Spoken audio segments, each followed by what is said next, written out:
In this lesson, we're going to cover a cool swampy slide thing in open D minor tuning. Let's get into it.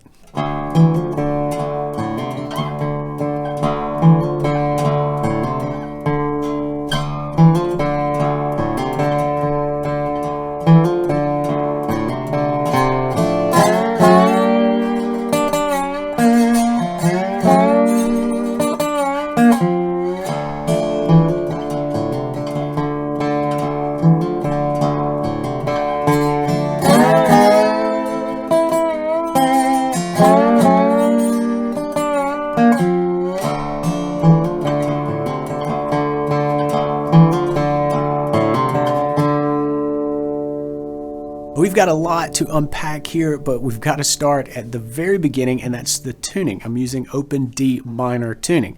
If you're familiar with open D vestibular tuning, then this won't be too terribly different for you. What we're going to do in that case is just lower the third string, which would be tuned to F sharp, down to F.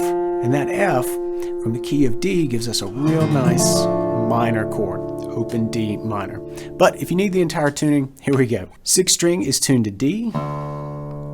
Fifth is A, fourth is D, third is that F, and then second string is A, and finally a D on the first string. Now this piece is based largely around one riff, so we're going to spend a minute unpacking just the first couple of bars here because that really will set you up well to learn the entire piece. So let's dig into the first couple measures. All right, I'm using a flat pick. Actually, it's a thumb pick, but I'm using it as if it's a flat pick. You could certainly use a thumb pick, your fingers, whatever works for you. But the notes that I'm playing are the open sixth string, then I'm hammering up from the 7th fret up to the 8th,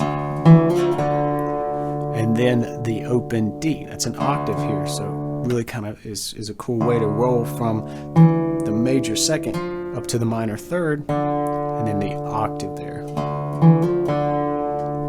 Cool sound, right? All right, then we're going back to the 6th. Then we're going to hammer on the 3rd fret from the open 5th string, roll through and hit that that 4th string open again, and then come up 6, then move up to the 5th fret, and then the open again. We've got a lot of this, a lot of D. If I do this, that's a D, that's a D, that's a D, right? Kind of gives this a real droning sound. That's the rhythm that we're working with.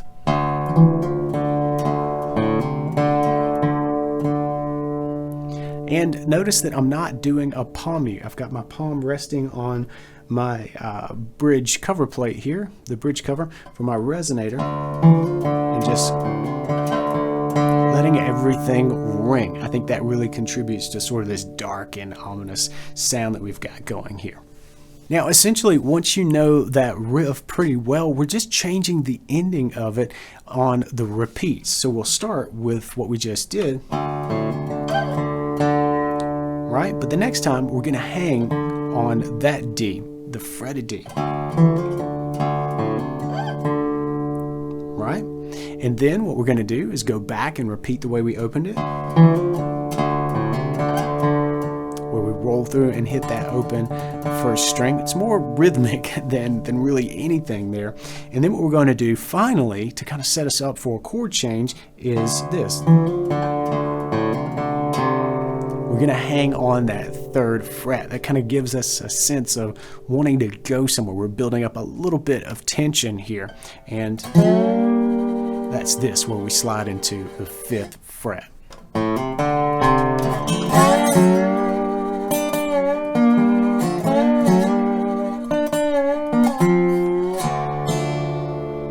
All right, so we are sliding into the 5th fret twice. And I'm really targeting strings 4, 3, and 2, and you get a really cool minor chord right there at the 5th fret.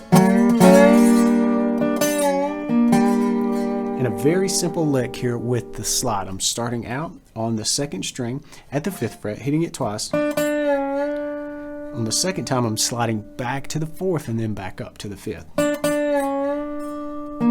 come to the 3rd string 5th fret, and then the 4th string 5th fret.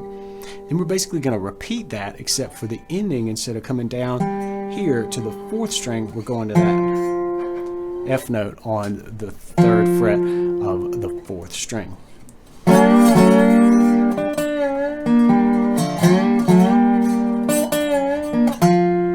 Now, a couple of things. First, did you see how I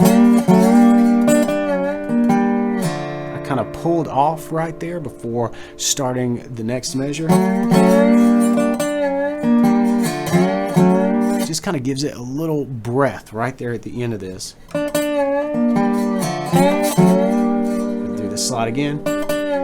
And then here, notice that these strings I didn't bring with me. I'm just going back. I want to mute, and a great way to do that is to take your fingers that aren't being used and pluck on the note that we're after with the thumb. Take these fingers and put them on top of the strings that we don't want to sound. In this case, that's the top 2 or 3 strings, right?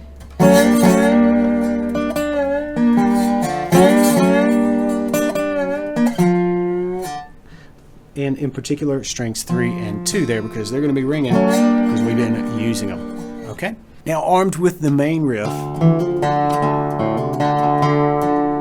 and that slide part over the 5th fret,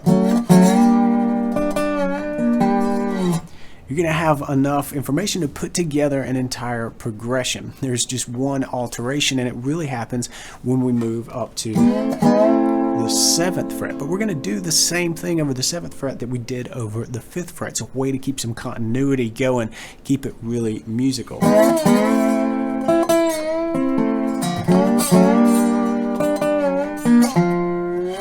So all of that is the same at the 7th fret that we've already done at the 5th fret. All right, but now I think it's worth putting this thing together one more time and playing it through so that you know where the parts kind of fit together. All right.